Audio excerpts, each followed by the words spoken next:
Okay, welcome to another Full Access Friday on Black Friday. So I definitely appreciate the ones that could join me. We'll go a little shorter than normal because of the holiday and all that. You guys can get back to doing what you're doing, but I do appreciate you joining me. One thing that I want to talk about first and foremost is how everybody's Thanksgiving was. Hopefully, everybody had a great Thanksgiving. I think we all have a lot to be thankful for this year. So we'll talk about that real quick, and then we'll get into some of the other issues.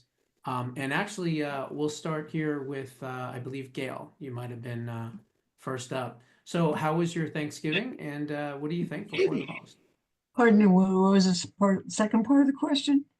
What are you thankful for the most? Oh, yeah, I'm thankful for my daughter, and I'm thankful that my health is better, and I'm thankful that we have a roof over our head. Good. It looks like you got. I'm thankful for your Trump, little of course. cat. He won. Yeah. That was good. I just hope he's able to do what he has to do. Yeah, well, we're going to talk about that. There's a couple things I'm concerned with, but we'll get into that here in just a minute. What about you, Bob? How was your Thanksgiving? It was interesting considering the snow went out, my boy went out this morning for turkey and I roasted up. And it was interesting. It was good though. It's good to be alive. It's good that the election's over, and I'm glad. Gotcha. It looks like we're all heading the right direction. Well, look, I know it was a hard Thanksgiving for you and for Marlene, and we'll add you into the conversation, Marlene. How was your Thanksgiving overall, and what are you thankful for? Bob, I need you to mute. I can hear him. I know it was interesting, like Bob said. My brother always made lumpias. I don't know if you're familiar with lumpias. It's like almost like an egg roll, but lumpias. So that was something. And then he always peeled the potatoes. So just Well, things I'm like sure that. But it was very strange. But I'm sure yeah, he was the in your oven, spirit. the microwave. Ended up having to use roaster oven for a turkey. But I'm thankful, there's a lot to be thankful for.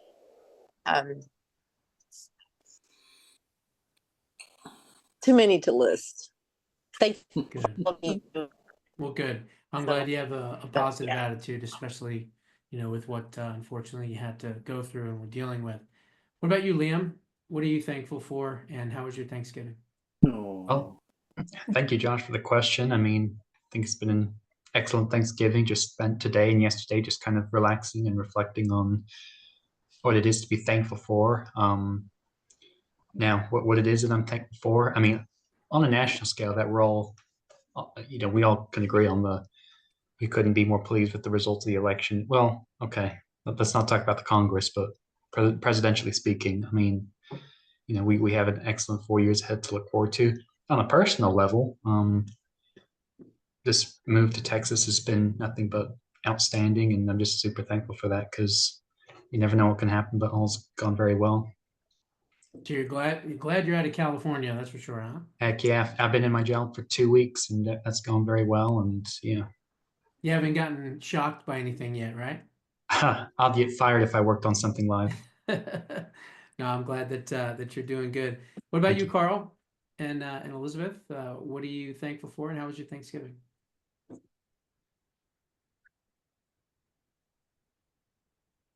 I keep doing that.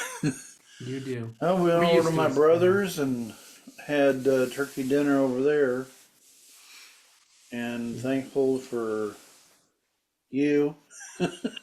Thank you. Especially. I'm thankful for all of you, believe me. I'm thankful for you for keeping us up to date on what the fuck is going on. Yeah. There's a lot going on, that's for sure. So a lot of BS going on. Yeah. What about you, Pam? What are you thankful for, and how was your Thanksgiving? Oh, it was great. Thank you. I'm thankful for God's healing, just because it's so wonderful that we can heal from illness and injury. And I think that's one thing I just note in life. I mean, you get older, but even when you get older, you don't die from just little tiny things like a cold or whatever. So, and then Well, that's and then good. Tim Sheets, he's a YouTube Christian, and he said Christians should pray for Trump's cabinet, and so that the policies, as they implement these policies, that they're well done and done with wisdom, and they go well, and that they are done. Yeah. Exactly. Well, look, I'm gonna be frank as I always am. One thing that's a little bit worrisome for me right now is the fact that they were allowed to steal, and I'll use those words, the last 3 California House seats. I know. Boom, boom, boom, one right after another. Just They by a stole little them. bit. And so we are now 5 seats. That's it. We are 220 to 215. Now, if we didn't have theft, it would have been closer to what I said it was going to be, which was 222 to 213. But they stole those last seats. And so even my predictions are off because of theft, because we should not have been where we are. The left's goal and plan, in my opinion, is to figure out how to steal back the House without voting. Let me explain. With Michael Waltz and Matt Gaetz, 2 Florida seats, that would bring us back down to 218. With Elise Stefanik seat, that would bring us to 217. Oh, God. So we're talking 217 to 215. If we get one rhino that decides not to vote with Republicans, we cannot pass legislation. Oh, my God. Let me put that as clear and succinct as I can. If one rhino says no, we can't pass legislation. So President Trump needs to rescind his national security advisor, his United Nations ambassador, and Matt Gaetz needs to go back to Congress, because we cannot risk having any of those seats taken from us. Because I'm telling you, that's been their plan. That's why they took 3.5, 4 weeks until they had enough fake votes to steal those 3 seats. Those seats were all Republican seats. They stole them, okay? 100%. So forget Doge. Forget going after Jackoff Smith. Forget going after Letitia James and Fannie Willis and all the deep state scumbags. We need a Department of Election Integrity. All we need to do is pass an executive order creating the Office of Election Integrity. It can be run by professionals that are going to go after the 50 states and all of their voter rolls, and it can be done through executive action. The Department of Homeland Security was created through executive action. Later, it was, of course, done through legislation, but initially, after 9/11, it was created by an executive action from George W. Bush. So the fact is that these things can be done. How is Doge going to be created? Well, it's going to be the Office of Monetary Budget, more than likely, and or the executive of the vice president. One of those 2 factions of the executive branch will create the Department of Government Efficiency, or otherwise known as Doge. So these things can be created with executive action. I'm not a big fan of executive action, but in this case, we need to create the Department of Election Integrity, and the first thing we ought to do is prioritize our investigations. Number 1 should be those 3 to 4 seats in California, automatic recounts to find out how they stole it and hold those people accountable. Number 2, I would look into Kerry Lake, Eric Hove, Colonel Sam Brown, and Mike Rogers' seats in the Senate, because those were also stolen. We get recounts on those, and we get recounts on the House, and let's say we switch those back, some of them, now we're starting in a much stronger position. This can be done. This can be done through executive action. This is not a pipe dream. This can be done. So I think that's what needs to be done, because I'm extremely worried that they're going to figure out a way to take back the House without even taking back the House. In other words, not winning it, but stealing it. And I think everybody ought to be cognizant of what their plans are. Elise Stefanik has not resigned her seat yet. So technically, he could rescind her ambassadorship position and give it to somebody else. There's 100,000 other people that are just as qualified for her. Keep her in Congress. Matt, he can go back to Congress for another term. And of course, Michael Waltz doesn't need to be this national security advisor. He can stay back in Congress and they could pick somebody else. Now, that might ruffle some feathers, but I'm interested in winning. I'm interested in passing legislation, and I want to be able to pass the best legislation possible. And I'm telling you right now, if Republicans can do one thing and one thing only, it is to go and pass the SAVE Act. You need 218 Republican votes for it. We have that right now. We get that. We go to the Senate. It passes in the Senate. It's signed into law. That immediately knocks out the ability of non-citizens from voting in our elections. And of course, it's 50 state voter ID. If we can do those two things in that one bill by 2026, we've got a damn good chance of winning the House back big and keeping the Senate to continue what we're doing here. And then once the elections are taken care of, then we go after Jack Smith and Fannie Willis and Letitia James and Judge Edgaron and Judge Marchand and Alvin Bragg and the rest of these idiots. But we've got to get our election house in order. So if you can, reach out to President Trump, any of his surrogates, and say, we need to create through executive action a Department of Election Integrity. I have been hammering anyone that is close to him for the past 2-3 days because I can see the writing on the wall. I'm very worried about the fact that they're going to figure out a way to put millions and millions of dollars into an area in which they should not be able to win those seats and try to take them from us. Believe it or not, Elise Stefanik's New York District 21, she won 62.2% to 37.8%. So she won that district. It must be a red-leaning district in New York by a considerable amount, which is great. Matt Gaetz, on the other hand, he also won big, 66% to 34%.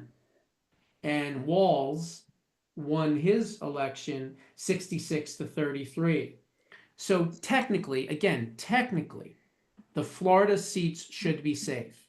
Whoever they appoint in there, they should be able to win their re-election.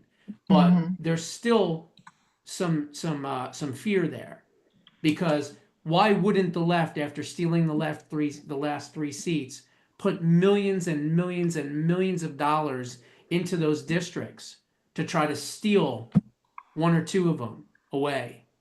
We have to think like that, sadly. Okay? So I don't know if any of you have been following this at all, but this is something that, we need to kind of pay attention to. The other thing is a couple of things. Number one, if you haven't yet, please go to Amazon and do a review on the book. Okay, if you can. Some asshole put a 1-star review. Oh God. On Amazon. Now I'm working on trying to figure out if I can get it off, because this person did this review and they didn't write anything. They just did a 1-star review just to sabotage me. And so it's a 4.7 now instead of a 5.5, but it has to be verified purchasers. So I'm actually appealing this with Amazon and trying to figure it out. But in the meantime, if I could get some of you, any of you, to go and do 5-star reviews on the book, please do it right away. Even if you have to do it, right after we get off the air or whatever. I need to kind of compensate for How much the do you have lack. to buy on Amazon to be able to do that? I think 50. it's like $50 in a year or something. We I need don't some, think it's a lot. we need Um, Moroccan olive oil and get some I of know that. that Bernard tried to do it and couldn't, and then ended up giving me a really nice review on Barnes and Nobles, which I, of course, I definitely appreciate. The other thing is, of course, it's Black Friday. Everyone's going to be doing shopping for Christmas. If you do have any liberals in your life, many of you have read the books. You already know what's in it, but think about it as stocking stuffers if you can too. Grab a couple of them because I got to sell as many of these books as possible so that I get an opportunity to possibly write a second book, maybe in 2025 or 2026. So I wanted to kind of point that out. But the other thing is that it looks like the cabinet at this point with President Trump is completed. Um, but I wanted to kind of get your feel and just kind of what you've heard, what you've seen, what you've witnessed, and we'll start with you, Pam. Are you worried about any aspect of the 2025 administration thinking either A, something's not going to get done, or what are you worried about or excited about? Yeah, I'm usually really pessimistic after what we've been going through for 4 years, and I would be happy.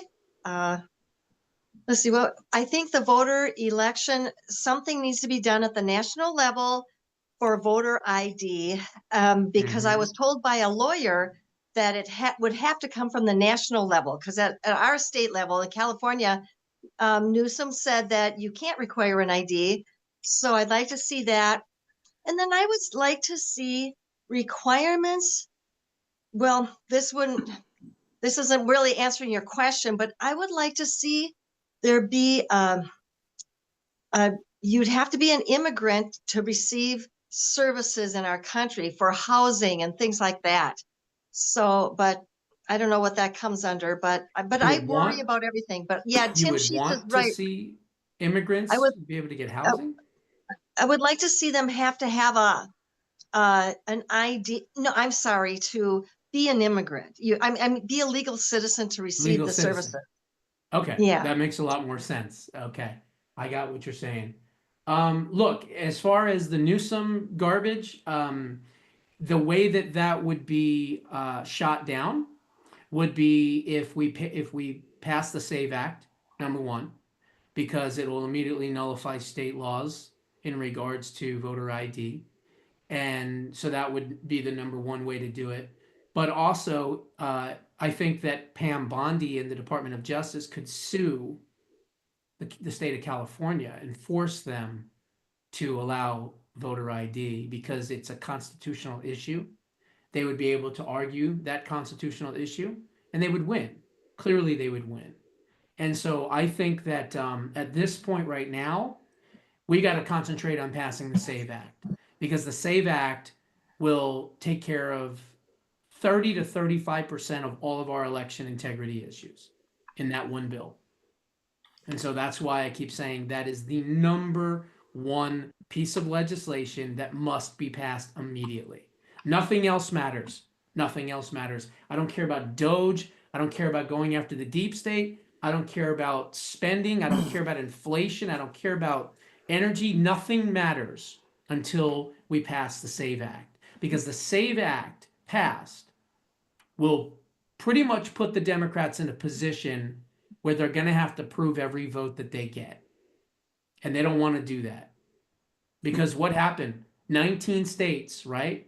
That so called Kamala won, they don't have voter ID. Every state that has voter ID, President Trump won. And I think, with the exception of maybe New Hampshire, I think Don pointed that out. But for the majority of those states, if you have voter ID, the Republican won. Simple as that. So we've got to pass that. That is first and foremost, in my opinion. Let's see. Let's go to Liam. Liam, what are you excited about, and what are you worried about? moving forward? I am excited because I believe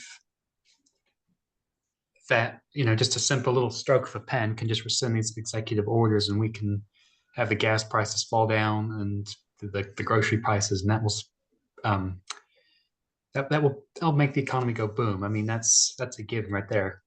You want to talk about what I'm worried about? I mean, not that I'm like worried, scared, but our obvious reality is that there was more flips in the Senate than there were in the House, even though the House flipped 2 seats to the Democrats. Like, that mathematically doesn't make sense, like you're saying, the fraud. But I don't think we're going to get any legislation passed. I read on the Gateway Pundit, when these 3 people go into Trump's cabinet, that leaves us a 1-seat majority, meaning every single Rhino and Republican or Democrats have to vote on our side for that matter. But it's going to be a challenge. So getting legislation through, it's just going to be pretty weak Exactly. legislation, because the controversial stuff, you'll have the Rhinos shoot it down instantly.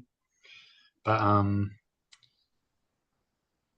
and then as for just writing an executive order to get these cabinet, what are they called, bureaucracies in, I think we've talked about this before. It's like play on the use the playing field. Even though I despise the idea of striking a pen and you have a piece of bureaucracy there, that's just what we have to deal with now. And yeah, we can get some good things out of it, but I wish that we could get rid of it once and for all. But that's our playing field, and we have to take advantage of it. Yeah, in Okay. 2018, President Trump tried to start through executive action a commission on voter integrity, if you remember. And at the time, he was laughed at, and the media attacked him and said there's no voter fraud and this and that. And even some people in his own cabinet said it's crazy, don't do it. So what happened? He listened. He should have never listened. Because if he would have had a Department of Election Integrity in 2018, guess what? In 2020, we probably wouldn't have had what happened. And certainly not in 2022. And for that matter, even in 2024. It's not as though the fraud went away. It just thankfully wasn't as bad as it was in the past. It's still there. They stole 3 California House seats. Okay? That's a 100% fact. And they stole 4 Senate seats, in my opinion. And I have no problem saying that publicly. No one's going to sue me for it. And if they do, fuck them. Bottom line is, that's what they did. And so what I'm worried about is that in particular, because I don't know if they're going to be as steadfast and determined to go after people for voter fraud. I know that President Trump mentioned that he was going to look into the 2020 election. God bless him. I hope he does. But before you go and do that, look into the last 3 seats in Congress. Yep. And then look at the 4 Senate seats. Find out what happened there. Then go look at 2022. Find out what happened there in Arizona, in Pennsylvania, and elsewhere. And then look at 2020. 2020 should be the last thing we look at. Okay? Yeah. That's how I see it. Surely they stole more than 3 House seats. Huh? Surely they stole more than 3 House seats. Oh, I'm sure they have. I'm sure they have. California But went at red. least 3 in California. At least 3. And so I want everyone to reach out to Turning Point Action, Charlie Kirk, Scott Pressler, and say, hey, what are we going to do here? We need a Department of Election Integrity. Push the Trump campaign, the transition team, to create this through executive action. This has to be the #1 thing we do. Besides anything else, besides Doge, besides any of these other things, this has to be #1. I will be spending hours upon hours upon hours reaching out to these people and hitting them up with the fact that this has to be the #1 priority. Because if we're going to be successful, that's what it's going to take. And people like Charlie Kirk, who of course are not censored and have a huge platform, can get to President Trump, can get to the administration. So if you are watching this after the fact when we put this up, please reach out to them, Scott Pressler, any others that are close to the Trump campaign transition team, reach out to them on social media and let them know that we need a department of government, a department of election integrity more than anything else. Probably releasing the political prisoners first, because that's just getting. Well, If we of course we need to do that too. I agree with that. First thing, Of course we probably. need to do that. And he said that he's not going to do a blanket release, which I think he should. Yeah. But if he is going to do it on a case by case basis, well, hell, the Supreme Court just knocked out 350 convictions, right? In June, when they ruled in favor of immunity, as well as was it 1812? Yeah, it was excessive prosecutions. That was ruled against for the January 6 judges and prosecutors. And so I can't remember the name of it offhand, but that's 360 of them right there. And then the rest of them that were, I guess, charged with obstruction or violent entry, none of that happened. You can prove the doors open from the inside. So how is it violent entry when the doors open from the inside? Of course it's not. So again, I do agree he should have a blanket policy where he just completely pardons all of them. But even if he doesn't do that, he should be able to pardon 75, 85, 90% of them. I don't understand why any of them would be in jail. They didn't do anything wrong. They were set up, they were entrapped, you know? So yeah, it is infuriating that President Trump said that. And why would he say that? I mean, you don't have to win another election. What do you care about what the left thinks or the media thinks? I know. Say you're what's going to wrong? pardon these people on day one. I don't get it. Doesn't make any sense to me. But then again, like I said, I'm not in the cabinet. Carl, while you're taking a sip there, I'll give you a second to put your mic on. What are you excited about for 2025, and what are you a little worried about? Well, I'm not sure what I'm excited about, but one of the things I'm worried about is I've been hearing the reports that the left might engage in violent acts between now and January 20th Bring it on. or January Yeah. 6th, one of the two. Yeah, I have heard that as well. January 6th is a possibility. I think if I was to guess, it would be on election day. It would be inauguration day, I meant. I think that the left is going to come out and try to protest the inauguration, just like they did in 2016, if you remember.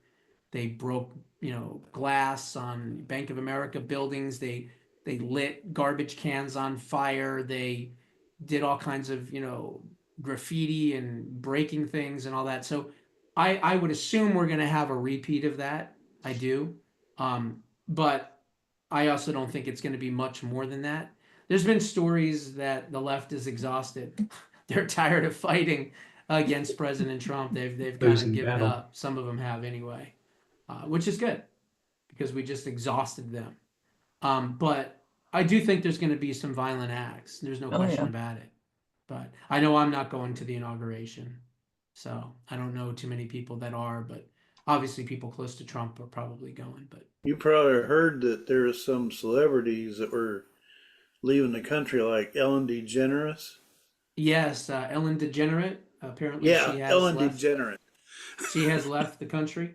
That's good. There's been a couple others. I think some countries like Italy and elsewhere, I think Spain was another one, that are offering like packages for people that are Americans to move to their countries Oh, to gee. quote unquote escape, the Trump renaissance and golden age that's coming. It doesn't make any sense, That's the thing. These people that are complaining about Trump and all that, their lives are going to be made so much better, whether they like it or not.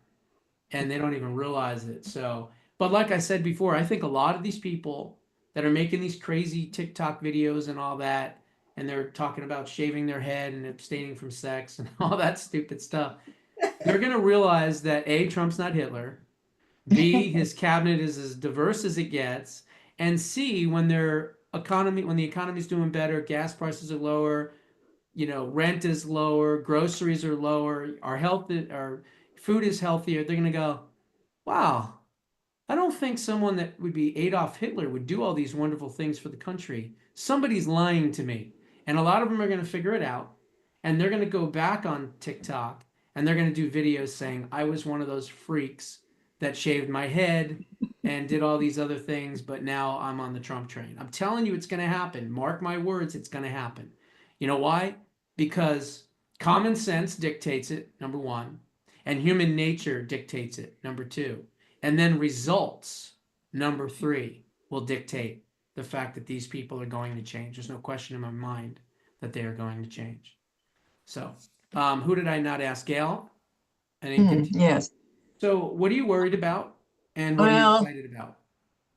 I can't get excited anymore because I get disappointed sometimes. But like Thune appointing Mitch McConnell to what, appropriations or something like that. I just smell rats all over the place, and I don't know how we can fight that. But we have to get people to write their Congress people, especially Republican ones. I guess the Democrats won't listen, but especially if you have rhinos, and give them hell. Just give them Well, that's hell. something that Charlie Kirk has said that he's going to do. He's Mm-hmm. going to send, protesters out to their houses, to their offices, good. and set up protests to make sure that they understand that they're going to get in line and they're not going to block President Trump's agenda. But I mean, Mitch McConnell, my God, what is with these old timers that are literally incapacitated? They can't speak, they can't stand up, they freeze, they shake hands with the air, they walk into the jungle. Like, I don't understand. Like, why can't we get rid of these people? And here's the I sad know. reality is the sad reality is that the 25th Amendment only applies to the executive branch. It does not apply to Congress. As a matter of fact, there's never been any instance in history in which a member of Congress or a member of the Senate has been ruled incapacitated and removed from office. Let that sink in. It's never happened. So you can't even use the quote unquote 25th Amendment on Mitch McConnell because it doesn't exist for the legislative branch, only the executive branch, according to everything that I've read and researched. So now what? You got a guy that literally stands up there and goes, Mitch, you gonna say something? I thought Adam Schiff would do that. Unbelievable. No, Mitch is literally he's gone. He's not there. What the hell is he going to appropriate? His its diaper?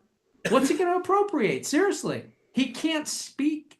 They put him up in front of the camera and he just froze. And he's done it before. It's not recent, right? He's done it 3 or 4 other times. But he just stood there and he went. It's even worse when like, you're so old you die in office. Mitch, you going to say something?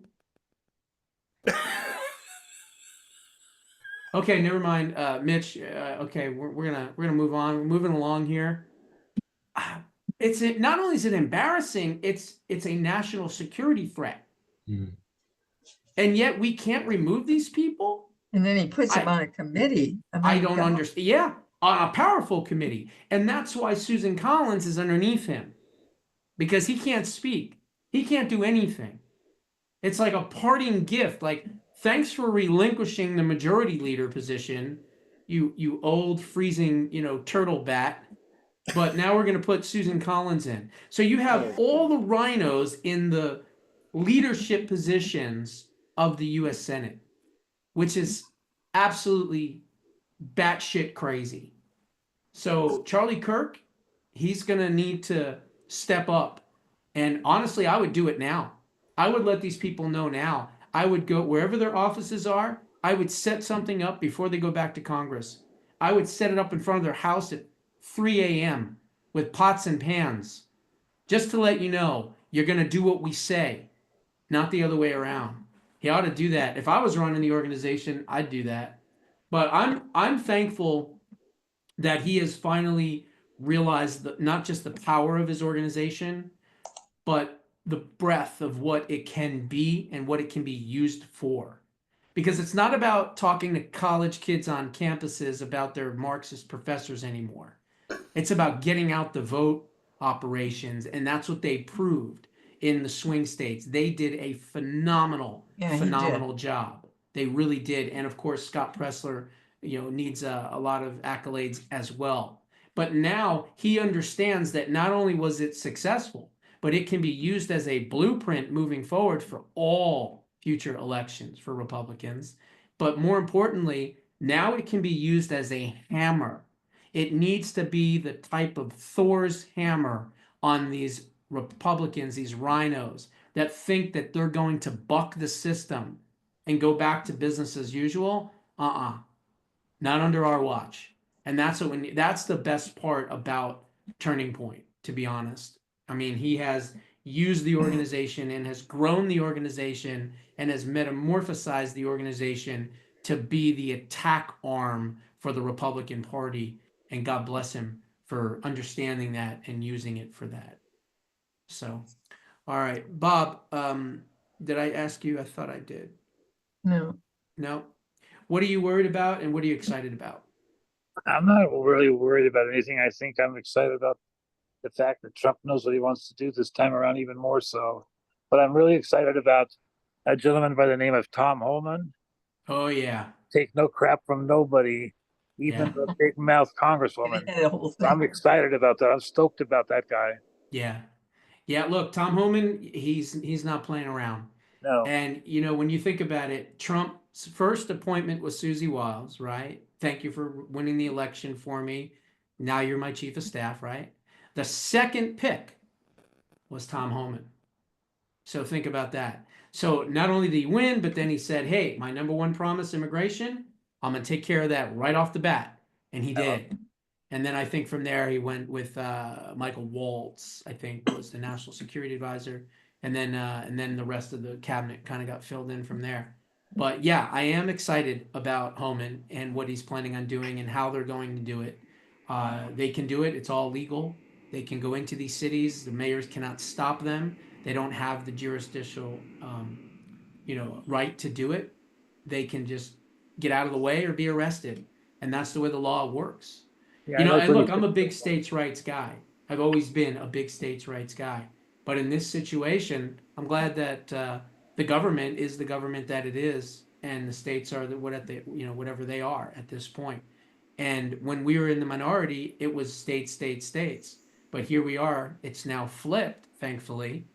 And now we're going to look at what this administration is going to do to clear out the rat's nests of illegal aliens in this country. So, I like what he said to the mayor or I think it was Denver, that Denver mayor said that Chicago. I'm willing to stand up and stop him. And then Homan goes, if he's willing to stop, then I'm willing to arrest him. You know what? Forget arresting him. Just run him over. Yeah. Literally, just violently run him over. Get him out of the way. Let it be known that we're not messing around here. You're not going to stand in front of a tank or a car or an SUV. We're going to just run you over. That's what I'd do. I would order it myself if I could. The gangs in Chicago do not want the MS-13 in their territory. No, it's taken away from their profits. I wish they could think of something to get rid of him. That's a terrible thing to say, but yeah. It is and it isn't. Look, I'm always a person that believes in making examples of people. I don't mean to do something to a mass amount of people, but sometimes one person that needs to be shown as an example so that the rest will get in line and follow.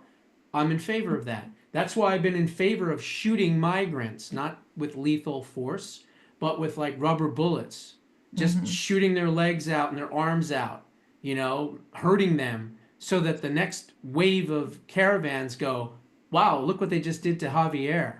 Well, they're not playing around anymore. You know what I mean? There are certain things to do and do it well to kind of set precedents to say, hey, look, we're not playing around anymore. This is what we're planning on doing. Next time there'll be live rounds. But that's just me. I mean, that's how I would handle things. Trump's got a little bit more heart than I do, I guess. But if I was running shit, that's how it would go down. So, who did I Marlene, what are you excited about and what are you nervous about? And then we'll wrap it up.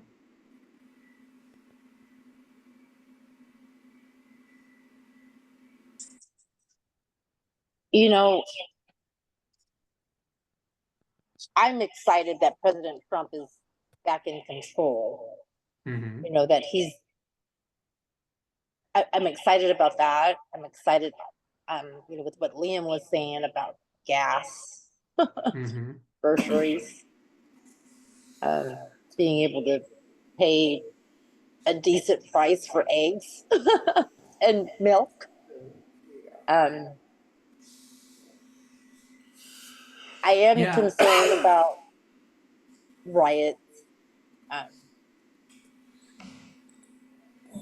and just how the left can be out of control. But then again, it goes back to lots of prayer and just really trusting that the Lord has his hand on the United States. Yeah, look, no question about it. There was somebody that sent me a text message.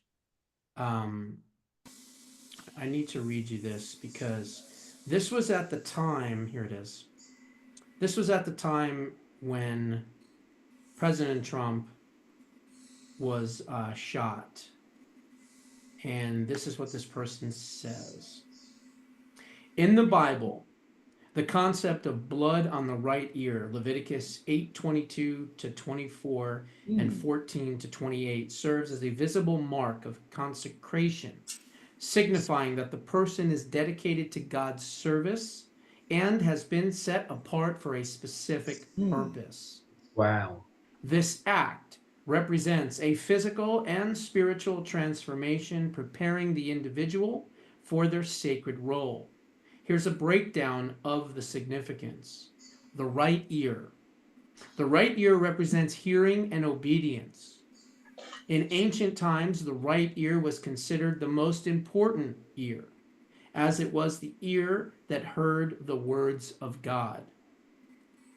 Blood represents life, sacrifice, and atonement. In this context, the blood is a symbol of purification and consecration. Consecration means to set something or someone apart for a specific purpose, making it holy and dedicated to God. In this case, the blood on the right ear signifies that the person is being set apart for a sacred task or role. Priestly consecration. In Leviticus 8, the blood is applied to the right ear of Aaron and his sons, consecrating them as priests. This act sets them apart as mediators between God and the people. Purification. In Leviticus 14, the blood is applied to the right ear of the person being cleansed, symbolizing their purification and restoration to the community. Interesting. President Trump was set aside by God as his person on earth in earthly body form to save his great nation. And that's why he was saved, clearly. And I think anyone can see that. I mean, you don't have to be a believer to see that. Anyone can see that the man is not supposed to be here. But thank God he is. And he can help restore God's great country of America. And so that's something that we all should be thankful for and we should all be cognizant about. I'm excited for a lot of things. I'm excited for this cabinet. I'm excited to see how it's all going to work together. Um, I'm a little worried that there are so many Democrats in the cabinet, I'll be honest. Whether they used to be Democrats and are now Republicans or whatever, just more conservative in some areas than not. They're still former Democrats. But then again, people could say, well, so was Donald Trump. So was Ronald Reagan. So I get that argument too. But one of the most powerful people in the entire world, besides President Trump, the first buddy, has always been on the left. And now all of a sudden he has changed and he is someone that I guess you can consider being more on the right. My fear is, what if there's a power struggle? What if down the line they don't see eye to eye on something And now you have the richest, most powerful person other than the president Hmm. in an administration that, God forbid, could sabotage it. Hmm. Now, those are things that I'm not supposed to talk about publicly, but these are the things that I think about. Or the fact that the director of national intelligence is a former Democrat who was pretty radically to the left, let's face it, before this so-called transformation. So I'm worried about that. And then, of course, RFK Jr., again, big time leftist when it came to environmental issues and things like that. I am hopeful that they are all sincere. I am hopeful that they are all genuine and authentic and truly want to serve the country more than themselves. And I'm giving them all the benefit of the doubt. But I wouldn't be me and doing my job if I didn't think that there could possibly be sabotage involved somewhere in this process, because that's who I am. I have to be a skeptic, especially being in the media. So those are some of the things that I'm worried about. I'm excited of seeing these deportations, very much so.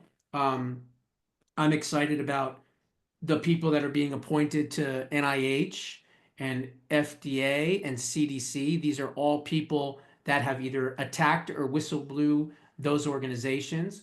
Again, Health and Human Services Secretary RFK Jr. has sued all of the agencies that he's going to be in charge of. So again, I am cautiously optimistic that these people have changed and they seriously want to do good for the country.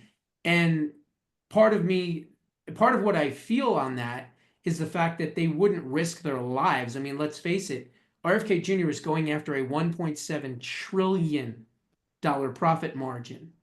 Okay, that's a huge amount of money that Big Pharma is going to lose by his appointment. So I do pray for his safety, of course. And so he's putting himself out there. But again, as the skeptic, you have to say to yourself, is there anyone in there that is there for the wrong reasons? I hope not. I truly hope not. But I guess time will tell. And the other thing I'm worried about is the Democrats figuring out a way to block the agenda through stealing House seats. And if I wasn't worried about that, then I wouldn't be doing my job. But I am. And I know that everything's hunky-dory and glorious and new golden age and all that. And I'm not trying to piss on anyone's Cheerios, but I am trying to point out the fact that as a skeptic, we have to be cognizant of some of these things that could go south in a hurry if we don't pinpoint them now and work on trying to solve them before they metastasize into a problem later. So that is all I have for this wonderful evening. Can't wait to hear all of yours. Please, folks, go if you haven't and do a 5-star review for the book. Please, please, please. Out of the 22 reviews, the words well written, I counted in 10 out of 22 reviews. So that's pretty good that 10 out of 22 use the word well written. So I definitely appreciate that. But, you know, as we go along this process, there's going to be these 1- and 2-star idiots out there that are going to try to sabotage things. So please do some extra reviews if you can.